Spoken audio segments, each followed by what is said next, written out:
اور جسم کا درجہ کس کو دیا؟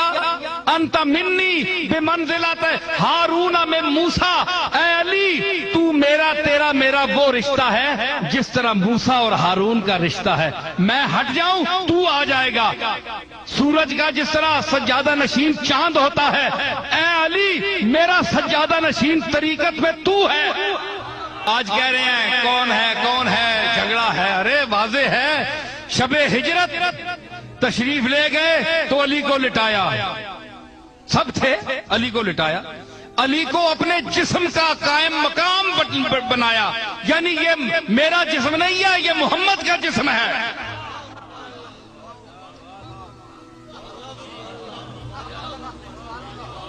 جی تو کافر آئے تو محمد سمجھ کر آئے کہ محمد لیٹے ہوئے ہیں، آگے آئے تو علی تھے۔ مطلب کافر بھی سمجھتا ہے کہ یہ محمد لیٹا ہوا ہے، یہ بات سمجھ آ رہی۔ کافر بھی سمجھتا ہے کہ یہ علی نہیں محمد لیٹا ہوا ہے۔ اے مسلمان، اے یزید پرست، اگر تیری آنکھیں اندھی ہیں تو میں اس کا علاج کرا، میں کیا کر سکتا ہوں؟ یا اینک حب اہل بیت لگا۔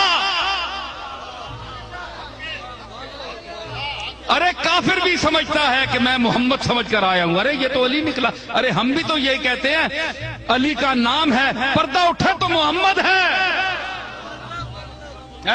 کیوں؟ میں نے نہیں کہا، سرکار نے خود فرمایا، لحموں کا لحمی جسموں کا جسمی، فرق نہیں ماں بین پیا، مہر علی ہے حب نبی، حب نبی ہے مہر علی، ہاں حب نبی ہے مہر علی ہے۔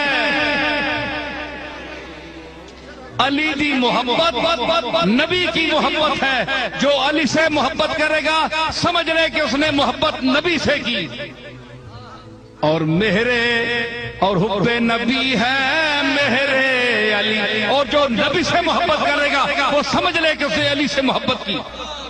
ایسا نہیں ہو سکتا کہ محمد کا نبی کا کلمہ پڑھے اور علی کو گالیاں دے۔ یہ کوئی خارجی ہو سکتا ہے، یہ ایمان کا داخلی نہیں ہو سکتا۔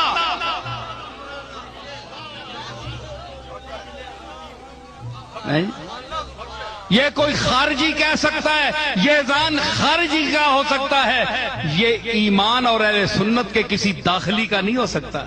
جو ایمان اہل سنت میں داخل ہو، یہ خارج کا، اس دائرے سے خارج کا ہو سکتا ہے۔